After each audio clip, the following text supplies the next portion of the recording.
वो बात है कि जिन पे तकिया किया था वही पत्ते हवा देने लगे। ये तो तरकश अपने ही तीरों से निकले हैं, तीर अपने ही तरकश से निकले हैं जो जाके अपने ही लोगों को लग गए। पीटीआई के साथ हुआ क्या, कहाँ गई वो 60% अक्सरियत?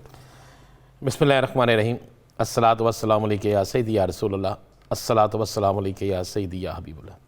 देखिए यार सर, मैं कल से तज़किया सुन रहा हूँ, आज भी सारे तकरीबन टॉक शोज़ जो हैं उसमें KPK के इलेक्शन को बड़ा डिस्कस किया गया।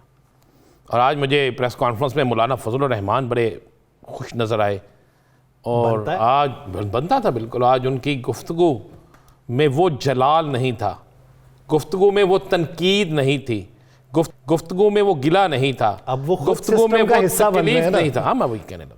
आप गौर करें, देखिए मैं बात बिल्कुल चेंज करता हूँ, मैं वो चीज़ करता हूँ। मुझे बताएं, मौलाना साहब खुश हो गए? मौलाना साहब ने इस इलेक्शन को फेयर करार दे दिया? मौलाना साहब ने इस इलेक्शन में फरिश्तों का अमल दखल ख़त्म कर दिया?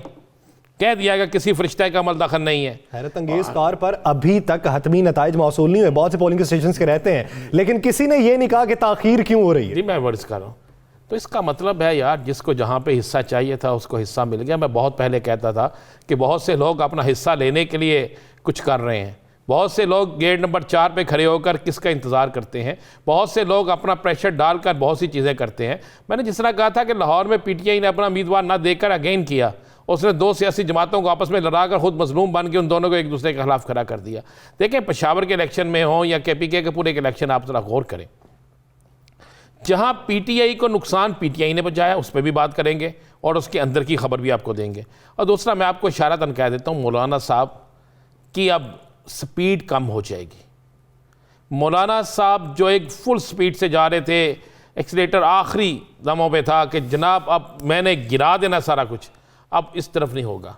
अब मौलाना साहब को एक सूबे के अंदर अच्छी खासी चीज़ें मिल गई हैं और मौलाना साहब जो है वो भी खुश हो गए हैं, वो भी अब हुकूमत का हिस्सा बन गए हैं। चाहे वो बल्दियाती निज़ाम में हो या सर, चाहे वो किसी निज़ाम में हो, वो हिस्सा बन गए हैं। पार्लिमानी सियासत, बल्दियाती निज़ाम क्यों, अब मौलाना साहब बन गए हैं। मौलाना साहब की जमात आ गई तो नाम किसका लगा?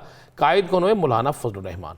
तो लिहाजा ज़हन में रखिए, जब आप एक कश्ती पे, इक़्तिदार की कश्ती पे सवार हो जाते हैं तो उस वक़्त आप उसमें सुराख नहीं होने देते कि हम डूबेंगे तो सब डूबेंगे।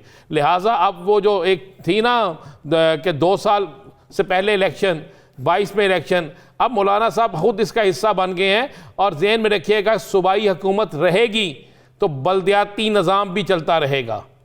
बल्दियाती निज़ाम चलाने के लिए सूबाई हुकूमत का होना भी बड़ी अहमियत रखता है और बहुत सी चीज़ें बहुत सी जगह पर अहमियत रखते हैं। मौलाना, मैं बिल्कुल हट के बात कर रहा हूँ, मौलाना साहब को मौलाना साहब का हिस्सा मिल गया और मौलाना साहब अब उस कश्ती में सुराख नहीं करेंगे जो इक़्तिदार की कश्ती है जिससे सब डूबनाएंगे।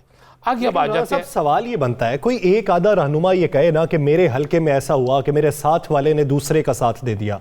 आप ये देखें, शिबली फराज साहब देखें, शौकत यूसुफजई साहब देखें, आप महमूद जान साहब देखें, आतिफ खान साहब देखें, बेशतर रहनुमाओं ने ये बात की है कि हमारे अंदर के इख्तलाफ ने हमें मारा। बिल्कुल मारा। ये तो पहले भी बात करते थे, लेकिन मुझे बताएं, असल बात तो ये करनी चाहिए थी मौलाना साहब को। कभी तक पेशावर का मुकम्मल रिजल्ट नहीं आया, क्या उन्होंने कहा कि कहीं कुछ हो रहा है? नहीं। आगे मुख्तलिफ शहरों में जहाँ पे रिजल्ट अभी तक नहीं आया, क्या कुछ कहा? 30,000 की हो तो क्यों कहीं नहीं, ना मैं कह रहा हूँ 30,000 की लीड भी ख़त्म होता है, कोई टाइम नहीं लगता होता, जब ख़त्म होने लगती है। तो ये बात नहीं है, बात इतनी सी यार, बड़ी सिंपल सी है, सिंपल सी चीज़ है कि जिसको जब जहाँ पर ब्रेक लगनी थी उसको वहाँ पर ब्रेक लग गया। या सर, मेरा इशारा समझ लें, अगर आप खुल के बात करना चाहते हैं तो मैं उस पर के लिए भी तैयार हूँ। मौलाना साहब को मौलाना साहब का हिस्सा मिल गया। मैं अक्सर कहता था कि तमाम लोग उस दौर में शामिल है। क्या मैं कहीं से आप खुल के बात नहीं कर सकते, वो जरदारी साहब कर गए। मौलाना साहब को मौलाना साहब का हिस्सा मिल गया। अब आ जाते हैं KPK के अंदरूनी इख्तलाफात। देखिए, ये तो क्लियर सी बात है, जिस भी सूबे के अंदर आपको ओपन हुकूमत मिले, भरपूर हुकूमत मिले, तो फिर वहाँ पर हर शख्स जो है वो इख्तलाफात की ज़द में आता है। फिर वहाँ पर होता ही होता है। बल्दियाती इंतखाबात होते हैं ना, जब MNA कहता है मेरा इस हल्के से उम्मीदवार होगा जो मेरा लाडला है, MPA कहता है मेरा लाडला होगा, दूसरा वहाँ पे जो यूनियन, जो उनकी तंजीम का सदर होता है, वो कहता है जी मेरा होगा। तो फिर इसी मुखालफत में आके इसी तरह का होता है। लेकिन अब आपको पता है, इन इंतखाबात के बाद जहाँ तहरीक इंसाफ को एक क्रेडिट गया कि जनाब बड़े शफाफ इंतखाबात है, वहाँ पर अब तहरीक इंसाफ की सियासत दाव पे लग गई है असर। और मैं आपको ये कह रहा हूँ कि आज इस पर सख्त नाराज़गी का इजहार किया है वज़ीर आज़म ने। और मैं आपको बता दूं, ये खबर मैं ब्रेक कर दूं, आइंदा चंद दिनों में ये सारे मरहले मुकम्मल हो जाए इलेक्शन के, आइंदा चंद दिनों में KPK के अंदर बड़ी तब्दीलियां होने लगी हैं। और वज़ीर आज़म ये भी फैसला कर चुके हैं कि जिसने अगर जानबूझकर किसी और की सपोर्ट की है, खासकर तहरीक इसकी जमीयत उलमा इस्लाम की, तो चाहे वो MNA चाहे MP है, अगर साबित हो गया, एक कमेटी बन रही है आज, बल्कि अब तक कमेटी बन गई होगी, अनाउंस भी हो जाएगी, और इस कमेटी जो है वो इंक्वायरी करेगी और उसके बाद कुछ लोग फारिग होंगे। आपको पता वज़ीर आज़म इस पर कंप्रोमाइज़ नहीं करते। सही। आपको याद है ना कुछ लोगों जिन्होंने वोट बेचे थे उनके साथ क्या हुआ था, तो ये होने वाला है। कमेटी बन गई है, कमेटी बनेगी, अनाउंस होगी और उसके बाद एक्शन भी होगा, तो फिर देखिए नताइज क्या रहते हैं। हालिया सूरत हाल देखी जाए तो आपने पाकिस्तान तहरीक इंसाफ की हुकूमत पे बारहा ये इल्जाम लगाया कि ये वोट चोर हुकूमत है। तो मौजूदा सूरत हाल के अंदर जिस सूबे के अंदर पाकिस्तान तहरीक इंसाफ हुक्मरान जमात है, वहां पर इलेक्शन होते हैं और आपकी जमात उभर के सामने आती है, ज्यादा अक्सरियत हासिल करती है, तो क्या शफाफ इंतखाबात का क्रेडिट PTI हुकूमत को नहीं देंगे? नहीं, ये तो इलेक्शन कमीशन का काम था। इन बेचारों ने क्या किया? इन बेचारों को वजीर आजम जाके बैठा रहा। तो वजीर आजम को तो जाना नहीं चाहिए था। वजीर आजम तो सबका वजीर आजम होता है ना। अगर वो वजीर आजम हो तो वजीर आजम साहब तो जाके वहाँ अपनी पूरी कोशिश कर रहा है। इनकी तो पूरी की पूरी जो है ना, जितनी टीम थी, कैबिनेट थी, ये सारी की सारी वहाँ बैठी हुई थी, पैसे लेके फिर रहे थे इनके।